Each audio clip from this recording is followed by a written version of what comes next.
Hello everyone, in this video I'll be doing an electronic review. The item that I'll be reviewing is by a well-known brand, Sony. It's the Xperia L1 smartphone that I'll be reviewing. Now this Android smartphone is a mid-range smartphone, but it does have a lot of features built in that I'll be going through. Now inside the box you would get a user manual.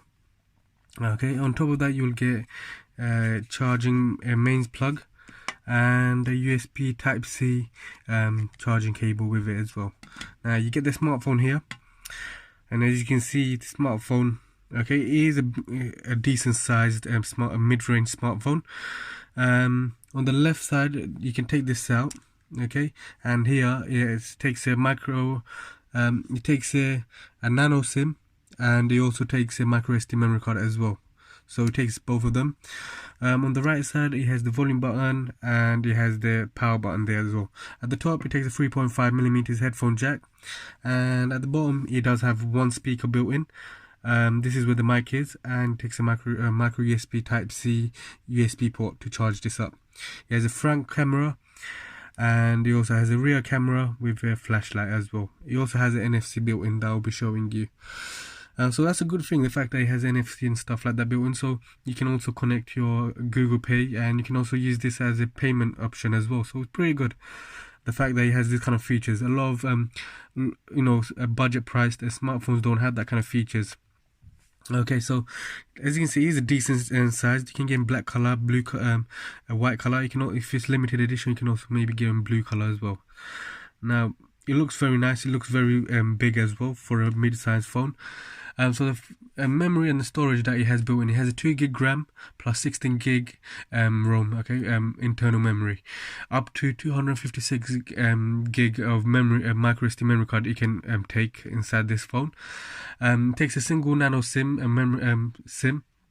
It has a built-in Google Android N. MediaTek quad-core 64-bit with a 2620 mAh battery capacity. That's a decent amount to give you just about like a nearly around a whole days of usage time. Depends how much you're using, how much gaming you're playing, etc. as well.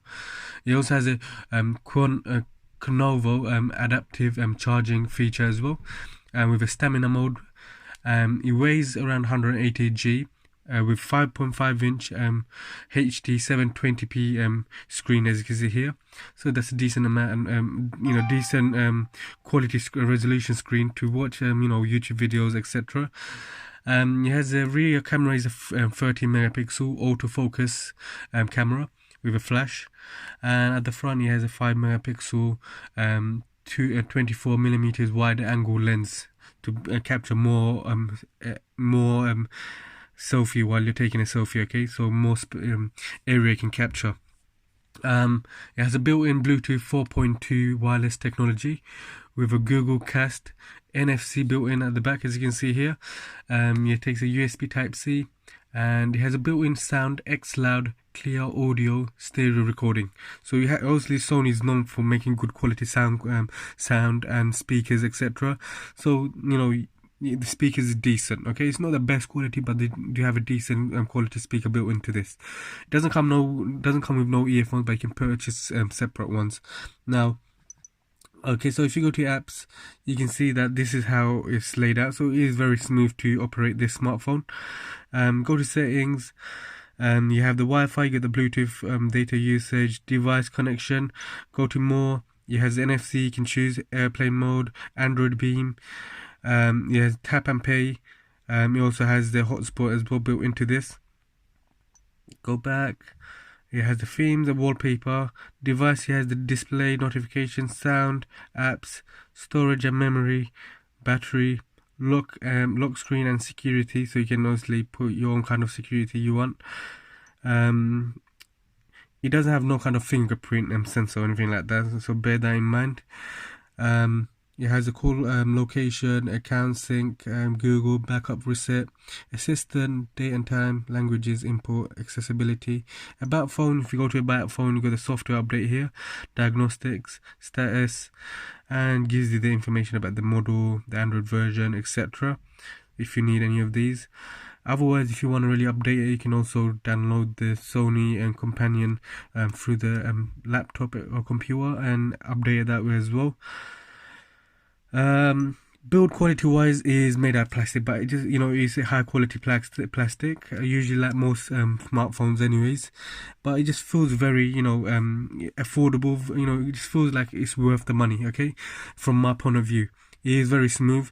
Obviously it doesn't have much memory and, you know, RAM built in, so if you download too many games or etc, it might slow down and give you a little bit problem. But this is for those who just wants a decent smartphone, decent amount of memory to download 1 or 2 apps and do your day-to-day you know, usage stuff like that. Okay, now I do highly recommend this.